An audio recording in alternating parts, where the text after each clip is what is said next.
This episode may contain language or discussions that may be offensive or triggering. Refer to the episode summary for details. Welcome to SheConfidential podcast. My name is Charlene Ketchum, and today I am chatting with Dr. Tega Edwin, and she is the CEO and founder of Her Career Doctor.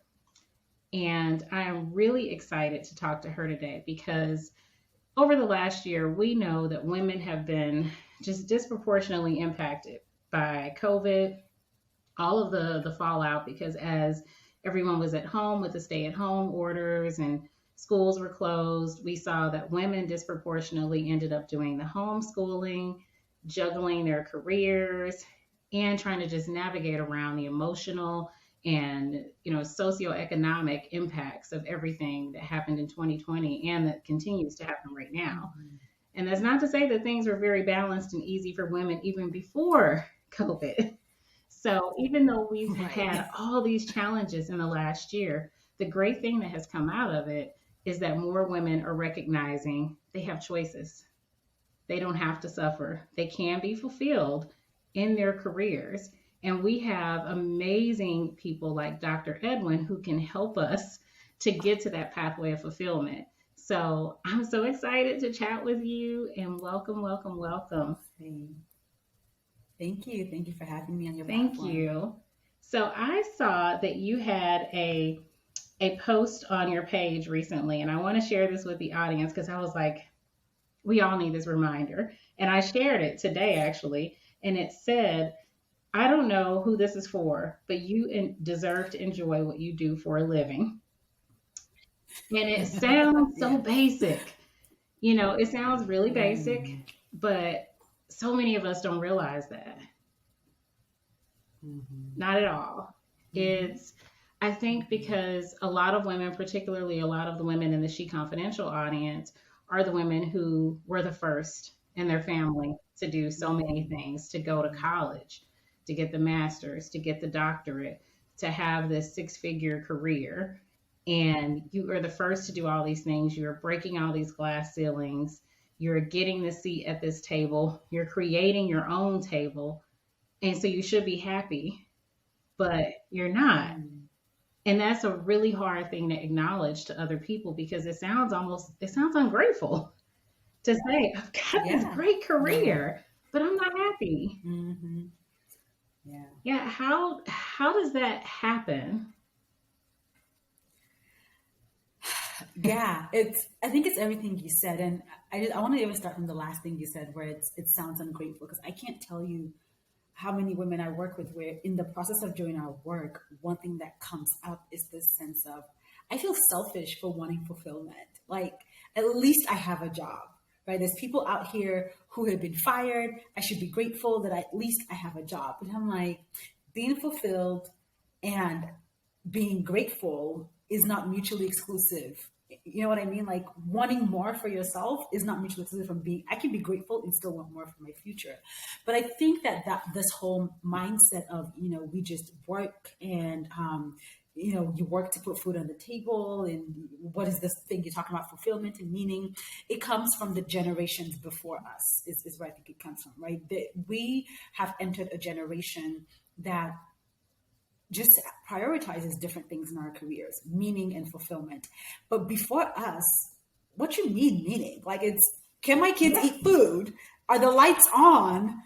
Do you have clothes to wear? A jacket in the winter? Okay, I've done my job, right? So people went to work just to work and to put food on the table. That's what most of our parents did. That's what most of our grandparents did.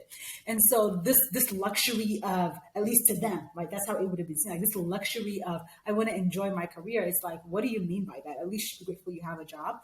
And so I think that's where that comes from. I think it's a myth that's just been passed down over the generations that you work to live and work should be miserable. But one thing I often tell people is, if you look at the math and you do the math, at the very bare minimum, if you work 40-hour weeks, which most of us do a lot more than that, over your adult lifetime, you will spend 90,000 hours at work. 90,000. 90,000 hours. So that's 40 hours. And I'm always like, yes, at the bare minimum, if you're doing 40 hours over your adult lifespan, you will spend 90,000 hours at work. It makes zero sense to be miserable for that much of your life. like none, like no sense. And so that's what I like to remind people is, it's easy to get stuck in the day to day and just, oh, at least I have a job. Let me just go through. But if you scale out and look at it, that's most of your time spent doing something that you hate or that's miserable, that's unhappy. But to really answer your question directly, yeah, I think it's just been passed down from generations. And I don't know if it's luckily or unluckily, but I will say we are now entering a generation that is slowly starting to prioritize fulfillment. And like you said, COVID has like supercharged how people think about careers. Like the past couple of years, I've had so many women coming to me like, I'm not going back there. I'm not doing this anymore. I need something else. I'm like, okay, I got you. Let's go. But yeah, I think COVID has really caused helped a lot of people really reprioritize and re-examine where they spend most of their time. Like we spend most of our time at work. And so not examining that just feels very irresponsible of us. I like that you say that that it's irresponsible, because I think that so often, because if you're like me, like I grew up in a very impoverished background, like the options I have today, my mother never had those options. And so when I think about, wow, the responsibility to make the most out of my opportunities because my parents didn't have these opportunities, kind of puts us in this spot where we feel like I can't really venture beyond this, because people supported me, people prayed for me, people contributed financially, with their labor, so that I could get to this place. And to walk away from it, that would be irresponsible. But I love the way you phrase it, because it would be irresponsible not to, because they also put in all of that labor so that we would have these options. Right. And one thing I'll say is, because just to kind of keep going with that, and I'm super conscious of this in the work that I do. Not everybody out there today has what I call the privilege of choice when it comes to your career. There are still people who very much it's where I'm at, the responsibilities I have, I just need a job. I literally just need to keep the lights on. So what is this you're talking about fulfillment? No, like I can't, just think about just Maslow's hierarchy. They're not up there in that phase of fulfillment. And so I always tell people where if you're in the position where you do have that privilege of choice, you can choose what you do for a living. You can choose fulfillment, and then you choose not to, you're doing the world a disservice. You're doing the world a disservice if you have that privilege and you're not leveraging it. It's super unfair to the world for a few reasons. One, you show up better when you're fulfilled. Like you just show up better for the world, for yourself, for your loved ones when you're fulfilled.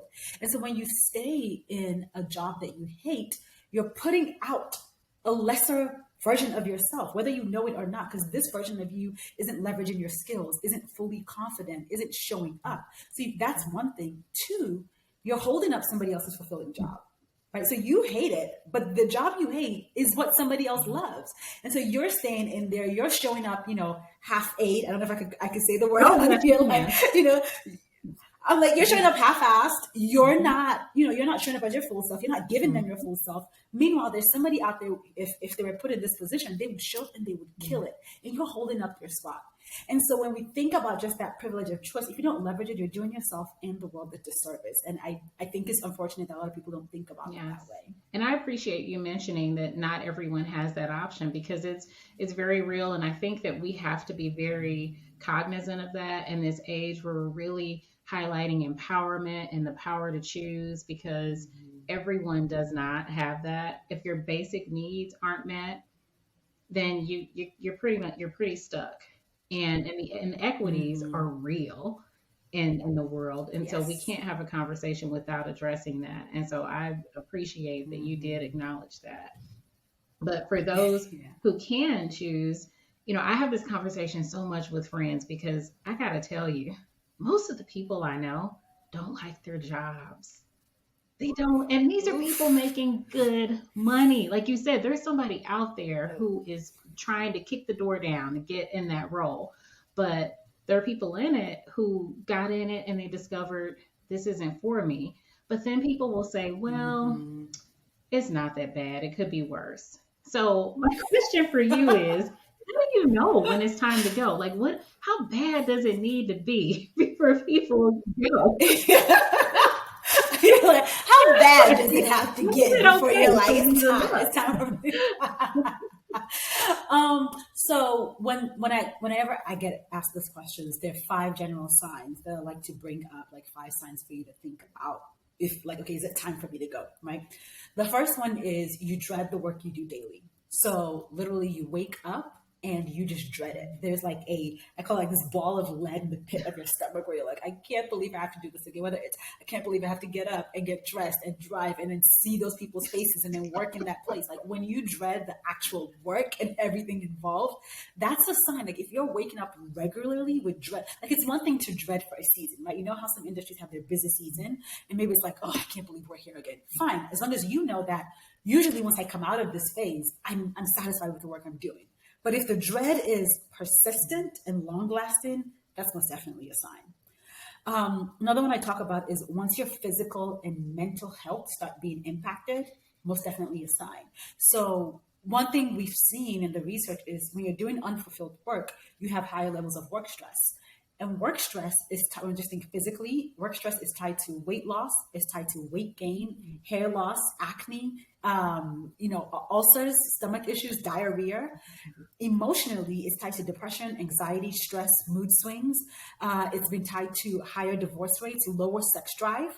And so I always like to tell people, like, whether you know it or not, your unfulfilling job is killing you slowly. At the very least, it's killing your relationships.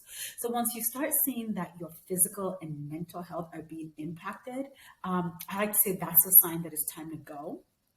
The third sign I talk about is when you're not growing professionally anymore. So you just find that this ceiling, whether you did it or your organization did it, but there's a cap that's been put on your growth potential.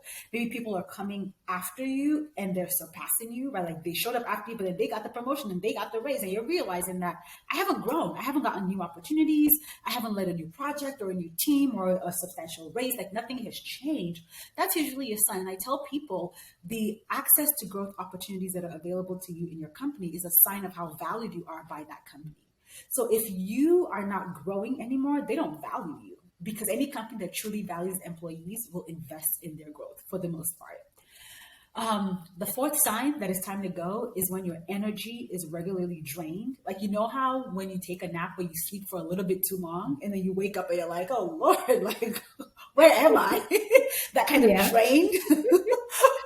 When you feel that way at the end of the day, like when you're just energy, it's like you get home and you're like, what have I been like? What was this day? And sometimes I tell people, when you get home and you don't have energy for your hobbies, you don't have energy for your family, you don't have energy for you don't have energy to go get drinks with the girls or to bring out that thing you like doing. Like when you're just drained, that's a sign that it's time to go. And finally, when you make, and this is the people you were talking about, when you make enough money and you're still unhappy, big sign. When literally all you look forward to is the money, the lifestyle the money affords you. Like payday is like, yes, make it rain. And then after payday, you're unhappy again. And so you find yourself comforting yourself with things money can buy, whether it's the shoes, the food, the clothes, the trips. Like you're escaping with the money. You still feel unhappy even though the money is there. 100%, that's a sign that it's time for you to go. So when people, because all that sounds pretty miserable, and I've been there, and I'll tell you one thing about me is I I'm very aware of what I cannot control. I cannot control other people. But when I realize I'm unhappy, it's like I've worked too hard to have options, and my parents, my people, my village has supported me too much for me to not exercise my options. I'm gonna start carving out my escape plan. So why is it that You're like, it's why time do to so go. many people just stay? Like, what is this fear? What's behind this fear? Well, so fear is behind a lot of their reasonings. Let me put it that way. It's fear is the thing that keeps people, but it's fear of multiple things. Just based off the work that I've done with women. One, if I think again, jump off the people you talked about, I call it the golden handcuffs. So when they use the perks to tie you down, so you're still in handcuffs, but the handcuffs are pretty, and it's the money, the perks, the extra things. Like they use that to keep you there, and you are buying into the idea that you won't find this anywhere else, or that if I leave, I will lose this money, I will lose this access. So for some people, it's the fear of losing those perks, of making less money, because they believe that enjoying work generally means getting paid less. So that's one thing I'll say. Fear of failure, fear that, okay, if I try something else, I'll fail at it. Fear of what if I go somewhere else and it's just as miserable? Like it's just as bad. Like then I feel like I wasted my time. Fear of wasting time, right? I've been here for 8 years. I've been here for 10 years. Leaving just makes me feel like all that time was wasted. Like I'm a failure. Like I couldn't hack it. I tried to prove that I could do it, but I hated it. And so I just wasted 8 years of my life. Fear of what people will say. They'll be like, well, because you know how people do, but you got a good job. You're trying to leave that job. Yeah. What? People are afraid of dealing with that, of trying to explain to people the fact that it's not about the good job. I'm not happy. Because oftentimes those messages are coming from people who have bought into the mindset that it's just about the money. And so when you start talking about you're not happy, they're saying things like, what do you mean by happy? You got the money. Like, why are you like, at least you're getting paid well. Why are you looking for happiness? Use the money to buy things that will make you happy. Like that's what you hear. So there's a few of the common fears that drive or that keep people stuck in these situations, these workplaces that are not fulfilling or that make them unhappy. Yeah. So how do people overcome that? You just move through it. So I'm going to give you an insider. This is like an insider snippet. This is something I tell the women in my small group coaching program, Find Your Fulfilling Career. We talk about this right in the first week. And I tell them how fear is just an emotion. And this is what too many of us don't recognize. Fear is an emotion like happiness, sadness, excitement, joy, disappointment. It's just an emotion. What you do with the fear is when things start to shift. So when you are making decisions based on your fear, you have now moved from feeling a natural emotion that comes up into being afraid, right? Feeling versus being. When I'm making choices based on my fear, I'm now afraid. But here's the thing. The emotion fear is your brain's way of protecting you. It shows up whenever you're doing something new. And too many of us don't know that. So we feel fear and we assume, oh, I got to stay here to protect myself. Like I can't, like the fear is telling me, don't go. But the only way you know not to fear something is after you've experienced it. Like, how did I know that I didn't have to fear going in an elevator? I went in an elevator, I survived it, now I can go in elevators. Yeah. You know what I mean? It's like the only way you overcome the fear is to do the thing and realize that it didn't kill you. That's like the only way we get over fear is we move through it, because fear never disappears. Every time you're approaching something new in your life, fear will come up.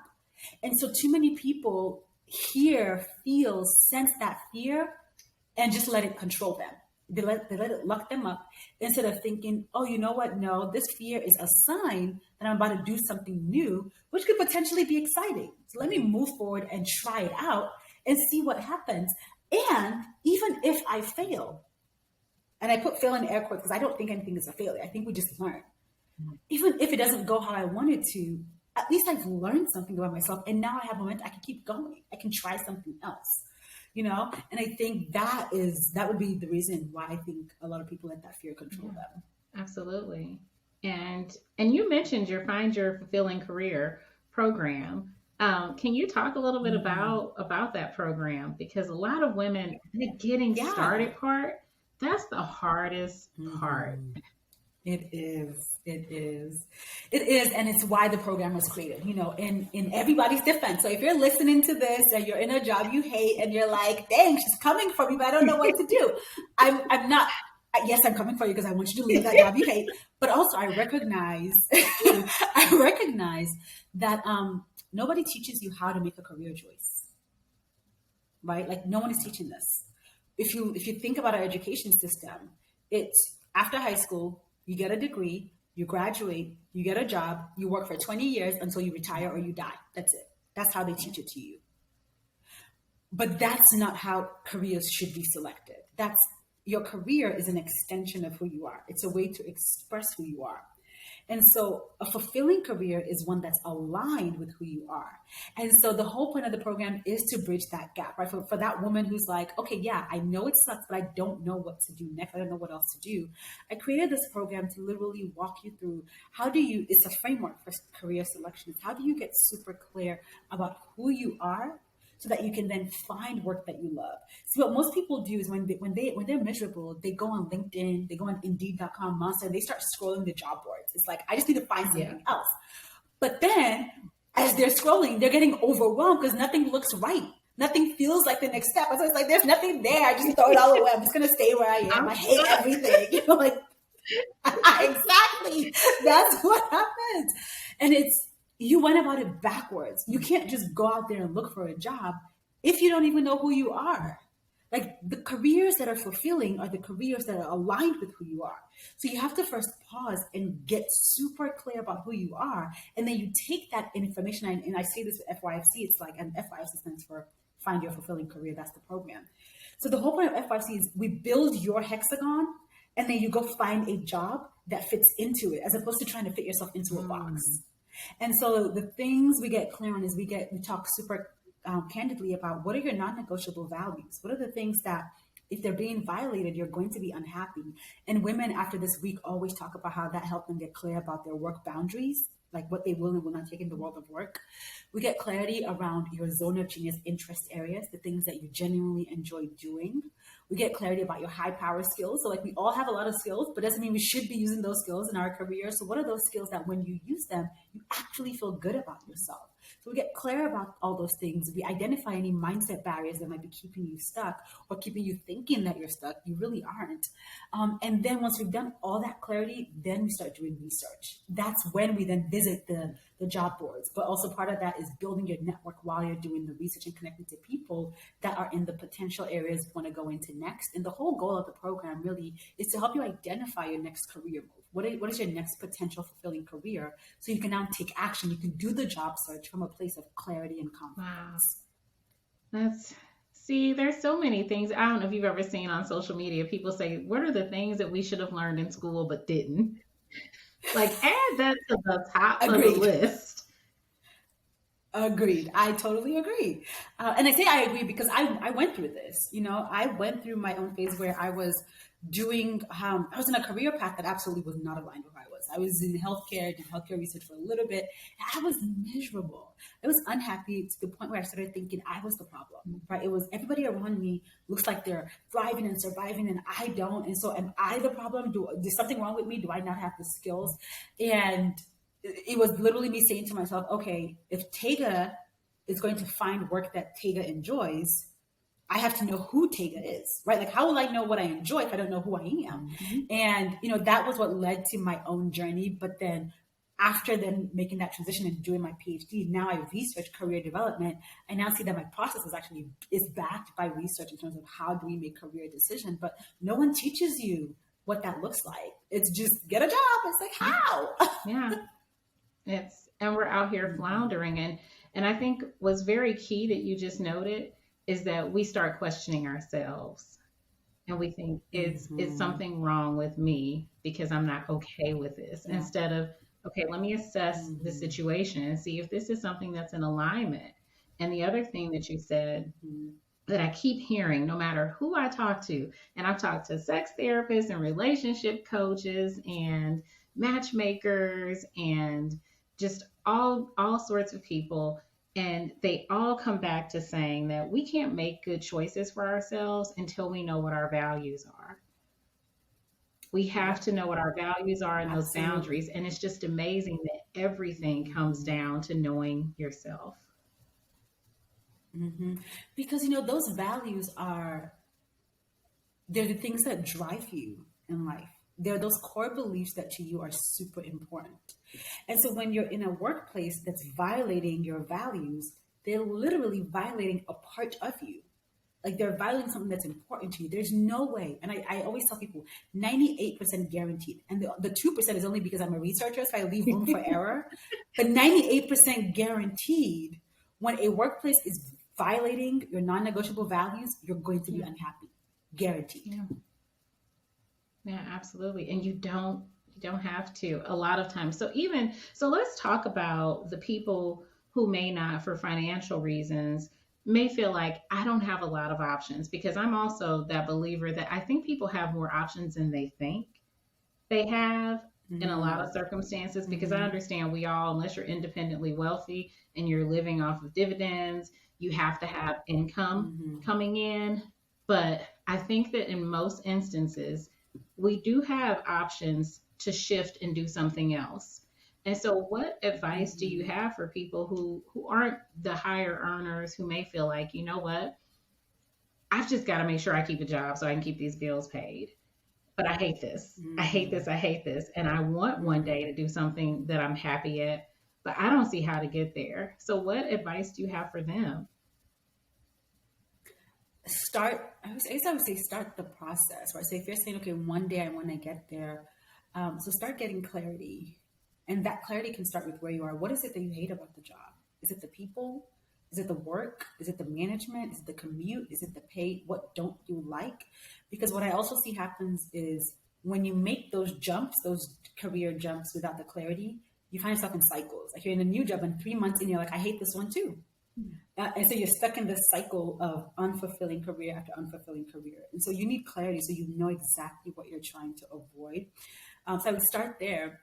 And then even once you've identified those, look at your job. Are there small shifts that can happen? Again, this is assuming you're saying, I know eventually I'm going to transition.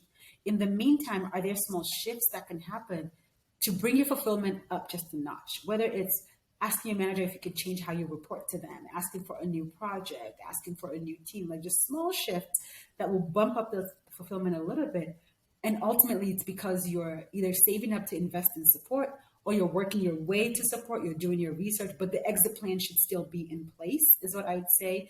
Because what people often underestimate is the power of hope and how powerful hope is in driving you forward in your career. And so if you're still taking those small actions, you're pouring gasoline on the flame that is the hope in you. And as long as you feel that hope, you will keep going until you're at the place you want to go. But once you stop trying, once you're just like, you know what, this is just it, I can't do anything about it, you've killed your hope. And once you kill your hope, that's it. Game over. Like you will find yourself there until you reach another rock bottom where you're like, you know what? No, things have got to change. And so I say, as long as you're taking action, whether it's, oh, I'm saving up because there's this program I want to invest in, or oh, I'm doing my research to see where exactly do I want to go, or you know, oh, in my free time, I'm trying new things to figure out which one is right for me. As long as you're taking those actions, your hope will remain alive, and it will allow you to be able to bear, and I hate to put it, but at least bear this situation that you hate until you can make that transition. Thank you for that. That's yes, that's wonderful because everyone deserves to have a fulfilling life. And we may not, and Mm-hmm. we have to prioritize things. We can have it all, just not at the same time. And we kind of have to Mm-hmm. figure out what's that pathway to get us to where we really want to be and prioritize what's most important for me Yeah. right now. And that takes into consideration those needs. Are your basic needs being met? Mm-hmm. Once you have that down, the sky is the limit, really. You just have to give yourself permission and find the right resources and community to help support you and keep you accountable. And one of those resources, again, is the program that you offer. So before we wrap up, I want to talk a little bit about the services that you provide through her career doctor and Okay. your programs. Mm-hmm. Yeah. The first one is the one we already talked about, which is find your fulfilling career. And if you just go to findyourfulfillingcareer.com, it'll take you right to the information page. And Find Your Fulfilling Career is going to be, or it is at this moving forward, an 8-week program. So it's 2 months to help you get that clarity to figure out what your next move is, to kind of avoid that aimless job board scrolling that I talked about. And then once you're done with FYFC, you will have clarity about your next move. And then for the people who maybe you do have clarity, but for you, you're just saying, I just don't know how to market myself. I don't know how to do the interviewing, the resume. Like I know the exact role that I will enjoy, but I don't know what's next. Or I've gone through FYFC and now I need to job search and I don't know what that would look like. The other service I offer is called Job Search Simplified. And that can also be found at jobsearchsimplify.com. And it's simply, the whole point is to simplify the job search process for you. So it's a program that takes you all the way through planning out your job search to then, how to use LinkedIn to leverage your job search with clarity. And then we talk through the resume, the cover letter, the interviewing, the networking, how to interview with success, and then how to negotiate a value aligned salary. So I take you from the beginning of the job search all the way to the end. That way, that helps you secure that final, that final role you're looking for. So that's a jobsearchsimplified.com. And that kind of takes you through from, FYFC is get clarity, JSS has now secured the job. For the people who are, maybe they got put in a new leadership role that you enjoy, but you're like, I'm floundering a bit. I do offer one-on-one executive coaching at that level. And, you can find me, DM me to talk more about the executive coaching, but that is really to just help you be successful in your new role, whether it's a new leadership role, a new role that you're looking for support in navigating the office, navigating politics, positioning yourself as a thought leader. I offer one-on-one executive coaching for that. Wonderful. So you cover the entire gamut. Yep, the whole career journey is my which niche. is essential because the thing is things evolve, and what works for us in one season may not work in another. And so you never know when you may have to revisit and decide, what, either I want a different challenge, or this is no longer in alignment with the other important, the other priorities in my life. And so being able to have those different options, because someone may have clarity in terms of what it is they want to do, but it may have just been a long time since they've been out in the career market. So they may need the guidance, and that's where your other program will come in handy for them, or for that busy executive, or just people in leadership in general. Because one thing that I've observed is that a lot of people are put into leadership roles that don't know how to lead. They may be fabulous at what they do, but unfortunately, particularly in corporate America, the hierarchy is structured such that it's more task focused instead of really emphasizing people's strengths. And then we do these evaluations where we say, well, let's figure out how to develop your weaknesses, when that's actually not the most efficient or fulfilling way to do things. So I really appreciate that you have that particular program, because a lot of people are just flung into these leadership roles that they didn't even really want, to be honest. Yeah. But they gotta learn how to do it. Yeah. And I say that, in corporate America, people get promoted for their technical skills, not their management skills. But once you get promoted, leadership is all about management. So just because you're good at the job doesn't mean you're a good manager or leader. And unfortunately, I think there's a real gap in just training for new managers and leaders and things like that. So 2022 is a new year. What are the top tips that you would have for women who just want to their career is going to be their priority this year, and their goal is to find fulfillment in their career? What do they need to think about or start doing today? Yeah. Okay. So I said 3 things: get clarity, get vocal, and get intentional. And I have resources for 2 of those that I'll talk about. But if we start with get clarity, which we've talked about already, take a step back. Right now, a lot of things I think are clouding the issue for you probably. So take a step back and get clear. What don't I like? What do I like? Right? Where am I happy? Where am I not happy? Who am I? And allow that to then drive you as you move forward in making your next move. And that's where FYFC comes in and helping you get that clarity, but really just taking a step back and just figuring out, who are you as a person, and how do you want to use your career to express who you've discovered yourself to be. One thing that we didn't talk about, but I know, I wanted to bring up, is a lot of times another reason why people let that fear keep them stuck, why it becomes challenging, is a lot of us tie our identity to our careers.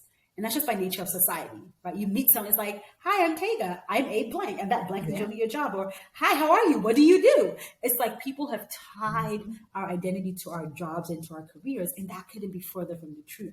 Your career isn't who you are, it's how you express who you are. But the problem is, when you've tied your identity to a job, I'm the CEO, I'm the VP, I'm the managing director, once you've tied it to that, now a career transition to you feels like an identity transition. It feels like you have to change who you are because you're changing jobs, and that can be very scary. So really get that clarity and parse out, who are you as a person outside of your career. And once you figure that clarity out, then you can start to think, how do I want to use my career to express who I am? And so that would be that first thing, get clarity. I think as we get into 2022, more women need to get more vocal in terms of just advocating for themselves. Get more vocal about sharing the awesome things you're doing, sharing your accomplishments, setting up regular meetings with your manager just to update them on what you're doing. And this, I would say, is for you if you're pretty satisfied where you are and you're just trying to think about how do I grow, it's you need to talk about your career development and your career development plan with your manager. You need to tell them, here's what I have my eye on, here's what I've done, here are my goals, here's what I'm working on. You have to get vocal in the meetings. Tell people what you accomplished. Like, no more of this playing small and staying humble. We have used humility to beat women to the ground. Let's throw that mess away. Like, no. It's time for you to speak up. Tell people what you're doing so that you become visible. Your visibility is directly linked to how vocal you are about the work that you're doing. So I think in 2022, more women need to be vocal about what they're doing and what they need to keep doing great work at their places of work. So really speaking up for themselves. And I think both of those tie into the last thing, which is just get intentional. And that is just be intentional about your entire career. I can't tell you how many women who tell me, I just kind of fell into this job and now I've been here for 15 years. Yep. I'm like literally you just fell and you've just been coasted for 15 years and we just get complacent. And then we look up and you're like, damn, what have I been doing with my life? And I'm so unhappy. Like, where did 15 years go? It's like, you have to get intentional about your career. You have to get intentional about the moves that you make. And a new resource that I'm actually releasing is a career development plan. So it's like a template. And if you go to mycareerdevelopmentplan.com, you'll find that there. But it's a template to help you create a career development plan with a video to guide you through it. Because it allows you to think about, okay, every 2 to 3 years, what am I doing in my career and what's next? In 2014, Forbes released an article that said that people who stay in a job, in a company for over 2 years, over their lifetime, lose 50% in their salary. Wait a minute, repeat that again. People who stay in a job, stay in a company for over 2 years, lose 50% more money than people who change frequently. Yeah, and I'm not surprised at all. Let me tell you why. They just happen to put the number to it. Every time you change jobs, every time you get a new position, it's a chance for you to negotiate. True. It's a chance for you to get a bump. So when you stay with the company, you're doing years and years of these measly 1% bump, 1.5, 2% bump over years. Meanwhile, when you move, like when you're negotiating, you can do a nice 20% bump in your salary if you do it with intentionality. So I tell people, your job has an expiration date. Every 2 to 3 years, you should be thinking about what's next. And that's hard to do if you don't have a plan. So that's why you have to be intentional about mapping out every 2 to 3. And I say, I hate 5-year plans. I'm like, that's just too long. I think 2 to 3 years is feasible enough for people to be able to see, where do I want to be in 2 years? What's next for me? And so you really have to be intentional about mapping out your career every time you change. You're revisiting that every quarter. It's like a business plan for your career because you're the CEO of your career. Wow. I love that. Yeah. See, when we know, and this is why we have to have these conversations, because this isn't something that for a lot of us, if you are that first in your family to have these options and to have these amazing careers, this isn't something that people around you, that your elders are probably telling you. Right. Mm-hmm. So this is because you don't have the social capital. A lot of people don't have the social capital to help them navigate the world of work. Yeah. Which is why we need people like you. And so to remind the audience, where can they find you on social media and your primary website? Yeah, I'm at Her Career Doctor everywhere. Primarily, I spend most of my time, at least as I've recorded this, on Instagram. We'll see if that changes, but Instagram, Twitter, Facebook, I'm Her Career Doctor. Primary website is hercareerdoctor.com. And so if you go there, you'll be able to find me everywhere else. Wonderful. Is there anything that you'd like to leave the audience with before we wrap up? Yeah, I just want to remind you that being miserable at work shouldn't be your norm. Yes. What she said, y'all. That's it. That's the closer. That's it. Thank you so much, Dr. Edwin. Thank you. Thank you for having me. I will have all of the links for her programs included in the description box on the podcast apps and on YouTube and at SheConfidential.com on the episode page. So thank you so much for watching, listening. Until next time.